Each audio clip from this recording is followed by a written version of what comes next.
Hey, good morning, my friends. Derek here from Bomb Socks with more Bomb Bites, where we feast upon the words of Christ, one bite at a time.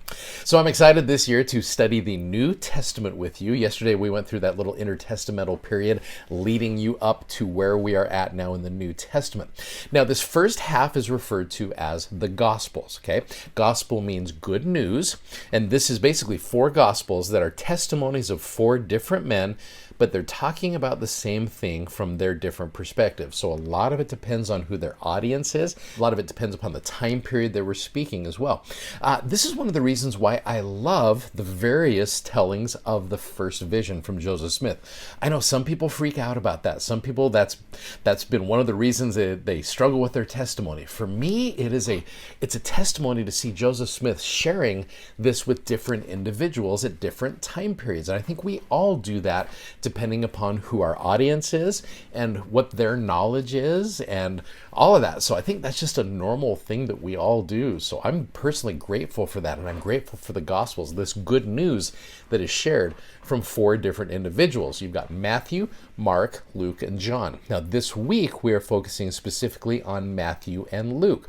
So with Matthew, now I love personally, this is just my own personal opinion on this, I love the way The Chosen has portrayed Matthew. Now yes, I understand there's probably some creative license there, but Matthew is a tax collector, and he's this individual who is very much detail oriented. His gospel is the longest of all the gospels, and I love how it shows him trying to understand the Old Testament history, and as he does this, it helps him explain his message. Well, like I said, he is a tax collector. He's a publican, which is one of those occupations that came about during that intertestamental period. So he was one of the Lord's original apostles, and therefore he was an eyewitness to the many things that he described. He was well versed in the Old Testament. Like I said, he made many references to Old Testament passages in his gospel. You're going to see that often with Matthew.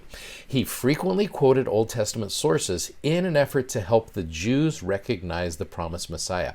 It's just like, hey, this is the guy that you have been waiting for, as was said by the prophet Micah or Ezekiel or Jeremiah or Isaiah. Matthew does that a lot. He emphasized the Savior's lineage through both Abraham and David, and arranged the material so that the Jews could see a reflection of their history in the life of Jesus Christ. You see that in Matthew chapter 1, where you go through about the first 17 verses and you see so-and-so begat so-and-so. We make jokes about this all the time, but this is Matthew showing the lineage of Jesus Christ so that the Jews can see exactly where he came from. And as he does that, he ties it into Old Testament prophecies. So I love that Matthew does that. I think it's awesome from his perspective. Now you get into Luke. Now Luke's name means light giver. Matthew means gift from God, by the way, which I think both of those are great. So Luke was a Gentile, meaning a non-Jewish physician. It says that he practiced medicine. He traveled, the evidence shows that he traveled primarily with the Apostle Paul. He wrote his gospel after the Savior's death, primarily to a non-Jewish audience. So again, here's where you get that different audience from a certain perspective. He testified of Jesus Christ as the Savior of both the Gentiles and the Jews. He recorded eyewitness accounts of the events of the Savior's life, and he included more stories involving women compared to all the other Gospels. Now, like I said, these are eyewitness accounts, but he most likely did not personally know the Savior, but he learned about him from eyewitnesses. For example, you go to Luke chapter 1. All you got to do is just click the very first footnote, footnote A, and it starts off with Luke saying, "As I am a messenger of Jesus Christ, and knowing that many have," then you go back to this, "have taken in hand to set forth in order a declaration of those things which are most surely believed among us." It's almost the way Joseph Smith starts off his history in Joseph Smith history. He's like, look, there's so much that's been said about this. Let me give you, from my perspective, what has taken place.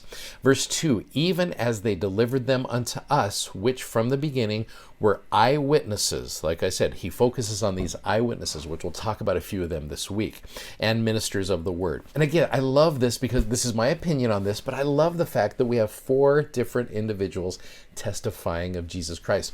We get different parts from them. So we're going to be doing this kind of simultaneously or in harmony. So during the same week, we'll be talking about Matthew's witness, we'll be talking about Luke's witness, or we'll be talking about John's witness during that same week, and we get to see their perspectives. And I love that. So I'm grateful for the Gospels, and I'm grateful what they have each taught me about Jesus Christ. Thanks for watching, thanks for subscribing, and thanks for sharing these messages. We're so grateful, as always, that you do that. Please go check out our amazingly comfortable gospel-themed socks at bombsocks.com. You guys have a great day, and we'll see you tomorrow. Godspeed. Bye-bye.